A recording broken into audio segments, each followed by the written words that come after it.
नमस्कार, मी उर्मिला कवडे डिझाईनमध्ये तुमचं सर्वांचं मनापासून स्वागत आहे. तर बघा, आज आपण नवरात्र स्पेशल ब्लाऊज डिझाईन बघणार आहोत. तर बघा, ह्या ब्लाऊजची उंची आहे 15 म्हणजे 14 घ्यायची आहे आणि त्याच्यामध्ये 1 इंच प्लस मिळून घ्यायची आहे.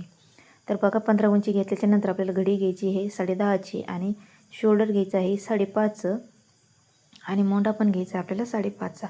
तर बघा, खडी मी मार्किंग करून घेतलेली आहे. इथं मोंढ्यातला भाग घ्यायचा आपल्याला 1.5 इंच आणि गोल राऊंड मारून घ्यायचा आहे आणि कट करून घ्यायचा आहे. तर बघा, इथं गळ्याची रुंदी घेतलेली आहे 2.25 आणि आता आपल्या गळ्याची उंची घ्यायची आहे 9.5 इंच. तर बघा, तुम्ही गळ्याची उंची तुमच्या आवडीप्रमाणे घेऊ शकता. तर बघा, त्याच्यानंतर आता आपल्याला इथं खाली घ्यायचं आहे 3.5 इंच. तर बघा, इथं आपण पुढं सांगणारच आहे मी की इथं आपल्याला काय करायचं आहे. तर बघा, इथं आपल्याला 1 इंच घ्यायचं आहे. 3.5 पासून घेतल्याच्यानंतर इथं 1 इंच घ्यायचं आहे आणि त्याच्यानंतर आता हे वरचं आहे तिथं आपल्याला बॉक्स तयार करून घ्यायचा या पद्धतीने. तर बघा, त्याच्यानंतर आपल्याला असं पंचकोनीसारखा असा आकार देऊन घ्यायचा आहे. तिथून आपण 1 इंच घेतलेला आहे 3.5 पासून या पद्धतीने अशी खडूनी मार्किंग करून घ्यायची आहे. तर बघा, त्याच्यानंतर आता आपल्याला इथून कट करून घ्यायचं आहे. तर बघा, व्यवस्थित आता आपण हे कट करून घेऊया. तर बघा, गळ्याचा आकार तुम्ही तुमच्या आवडीप्रमाणे घेऊ शकता, तुम्हाला जसा आवडेल तसा. तर बघा, कट करून घेतल्याच्यानंतर व्यवस्थित, तर बघा, कट करून झाल्याच्यानंतर आता आपल्याला हे जो गळा आहे इथं आपल्याला पॅच येणार आहे. तर बघा, आता त्याच्यानंतर गळा कट करून झाल्याच्यानंतर आता आपल्याला इथं ब्लाऊज पीसचं कापड घ्यायचं आहे. तर बघा, हे कापड आपल्याला सोयीचं ठेवून घ्यायचं आहे आणि त्याच्यावरती हे अस्तर ठेवून घ्यायचं आहे आणि पिनाने पॅक करून घ्यायचं आहे. तर बघा, पिनाने पॅक करून घेतल्याच्यानंतर आपल्याला अशी टीप मारून घ्यायची आहे आणि कमरेला पण टीप मारून घ्यायची आहे. तर बघा, व्यवस्थित आता दमाने आपल्याला अशी टीप मारीत चालत आहे. जिथं कोपरा आहे तिथं आपल्याला कोपऱ्यामध्ये सुई खाली टेकून घ्यायची आहे आणि मग पुढं आपल्याला टीप मारून घ्यायची आहे. तर बघा, व्यवस्थित अशी टीप मारीत यायचं आहे. परत इथं बी कोपरा आलेला आहे तिथं पण सुई टेकून घ्यायची आहे आणि परत आपल्याला टीप मारून घ्यायची आहे. तर बघा, जिथं कोपरा आहे तिथं आपल्याला अशी सुई ठेवून घ्यायची आणि टीप मारीत चालायची, म्हणजे व्यवस्थित कोपरा फिनिशिंग येते. तर बघा, सगळी टीप मारून झाल्याच्यानंतर धागे वगैरे कट करून घ्यायचे, हाताने व्यवस्थित फिनिशिंग देऊन घ्यायची आहे आणि खालून आपल्याला परत अर्धा इंच अशी सरळ टीप मारून घ्यायची आहे. तर बघा, त्याच्यानंतर आता व्यवस्थित आपल्याला जे आतलं कापड आहे ब्लाऊज पीस असतं अस्तर लेवल कट करून घ्यायचं आहे. तर बघा, कट करून घेतल्याच्यानंतर याच्यावर छोटे छोटे आपल्याला कट मारून घ्यायचे आहे. जिथं टीप मारलेली आहे ते कट नाही झालं पाहिजे, नाहीतर व्यवस्थित आपल्याला होणार नाही. कट झालं तर ब्लाऊज पीस नास होईल. तर बघा, जिथून ओपन जागा आहे थोडीशी तिथून आपल्याला हे आता सुईचं कापड करून घ्यायचं आहे दमाने. तर बघा, व्यवस्थित आता आपण हे व्यवस्थित करून घेऊया. तर बघा, व्यवस्थित करून घेतल्याच्यानंतर आता याच्यावरती आपल्याला गळ्याला टीप मारून घ्यायची आहे. व्यवस्थित आपल्याला अस्तर असं काढून घ्यायचं आहे आणि टीप मारीत चालायचं आहे. तर बघा, बिना कॅनवाचा एकदम सुंदर असा आपला गळा तयार झालेला आहे. तर बघा, गळ्याला टीप मारून झाल्याच्यानंतर परत आपल्याला कमरेला पण व्यवस्थित टीप मारून घ्यायची आहे. तर बघा, टीप मारून झाल्याच्यानंतर आता उलटं कापड ठेवून घ्यायचं आहे आणि अस्तर लेवल आपली शाला अशी टीप मारून घ्यायची आहे. त्याच्यानंतर परत कमरेला पण आपल्याला अशी परत एक टीप मारून घ्यायची आहे. तर बघा, टीप मारून झाल्याच्यानंतर आता अस्तर जे उरलेलं आहे ब्लाऊज पीसाचं कापड ते आपल्याला कट करून घ्यायचं आहे अस्तर लेवल. तर बघा, व्यवस्थित कट करून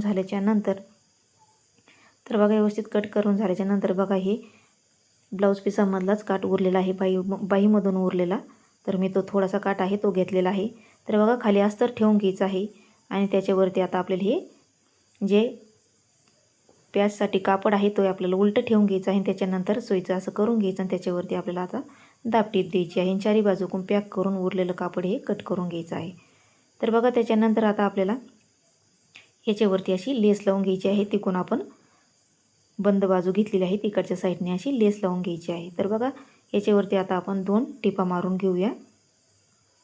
तर बघा, याच्यावरती 2 टिप मारून घेतल्याच्यानंतर धागे वगैरे कट करून घ्यायचे आहे आणि आपल्याला याचा पण मध्य घ्यायचा आहे या पद्धतीने आणि याचा पण मध्य घ्यायचा आहे. तर बघा, मध्यातून आता जी खडूनी मार्किंग करून घेतलेली आहे तिथून दोन्हीचा मध्य सारखा आलं पाहिजे आणि पिना पॅक करून घेतलेला आहे ना असा आपल्याला मध्यातून धरून व्यवस्थित टिप मारून घ्यायची आहे, म्हणजे पिना लावल्याच्यानंतर इकडे तिकडे कापड सरकणार नाही. तर बघा, टिपा मारून झालेला आहे, धागे वगैरे कट करून घ्यायचे आहे. त्याच्यानंतर आता आपल्याला परत गळ्याला लेस लावून घ्यायची आहे. तर तुम्हाला जशी आवडेल तशी तुम्ही लेस लावून घेऊ शकता. तर बघा, तिथं कोपरा आलेला आहे तिथं थोडीशी लेसला घडी मारायची, म्हणजे व्यवस्थित कोपरा येतो लेसचा. तर बघा, व्यवस्थित अशी टीप मारून घ्यायची आहे.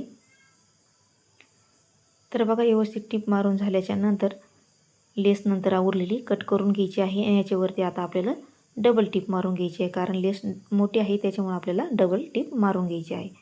तर बघा डबल टिप मारून झाल्याच्यानंतर धागे वगैरे कट करायचे आणि जो पॅच थोडासा मोठा झालेला आहे तो उरलेला कट करून टाकायचा आहे. आता घ्यायचे आपल्याला पाठीमागचे टक्स. तर बघा मध्यातून आपल्याला घ्यायचे आहे 4.5 इंच आणि उभा घ्यायचा आहे आपल्याला 4 इंच आणि साईडने घ्यायचा आहे अर्धा इंच आणि अशी तिरकी लाईन मारून घ्यायची आणि इकडचा पण सेम तसाच करून घ्यायचा आहे आणि याच्यावरती टिप मारून घ्यायची आहे पक्की एकदम. तर बघा मागं पुढं करून आपल्याला दोन्ही इकडचे टक्स मारून घ्यायचे आहे. तर बघा दोन्ही टक्स मारून झाल्याच्या नंतर यांचे धागे वगैरे कट करायचे आणि हाताने व्यवस्थित टक्स दाबून घ्यायचा आहे. तर बघा इथं नॉटसाठी मी कापड घेतलेलं आहे 4.5 बाय 4.5 इंचाचं. अशी घडी मारून घ्यायची आहे व्यवस्थित या पद्धतीने व्हिडिओमध्ये दाखवल्याप्रमाणे आणि त्याच्यात असं नॉट ठेवून घ्यायची आहे आणि अशी टीप मारायची, धागे वगैरे कट करायचे आणि सोयीचं करायचं. बघा किती सुंदर आपलं लटकन तयार झालेलं आहे आणि नॉट पण तयार झाले. तर बघा इथं आपल्याला 2.5 इंचावरती थोडी मार्किंग करायची दोन्ही साईडनी आणि मागं पुढं करीत. तर बघा या दोन्हीकडचे 2 कट करून घेऊया आणि हे मागं पुढं करीत इथं दोन्ही पॅक करून घेऊया. तर बघा नॉट पण आपलीवाली पक्की झालेली आहे दोन्ही साईडची. तर बघा इथं मी छोटे छोटे तिरकोन घेतलेले आहे आणि इथं आपण थोडेसे असा पॅच म्हणून असा थोडासा तिरकोन लावून घेतलेला आहे दोन्ही साईडनं. तर आपण आता पूर्ण ब्लाऊज रेडी करून घेऊया. तर बघा नंतर मी पूर्ण ब्लाऊज रेडी करून झालेला आहे. तर बघा मी याचीवाली 250 रुपये शिलाई घेणार आहे. तर बघा हे 4 टक्सचं ब्लाऊज आहे, एकदम सुंदर. तुम्हाला कसं वाटलं नक्की सांगा आणि लाईक शेअर सबस्क्राईब करा.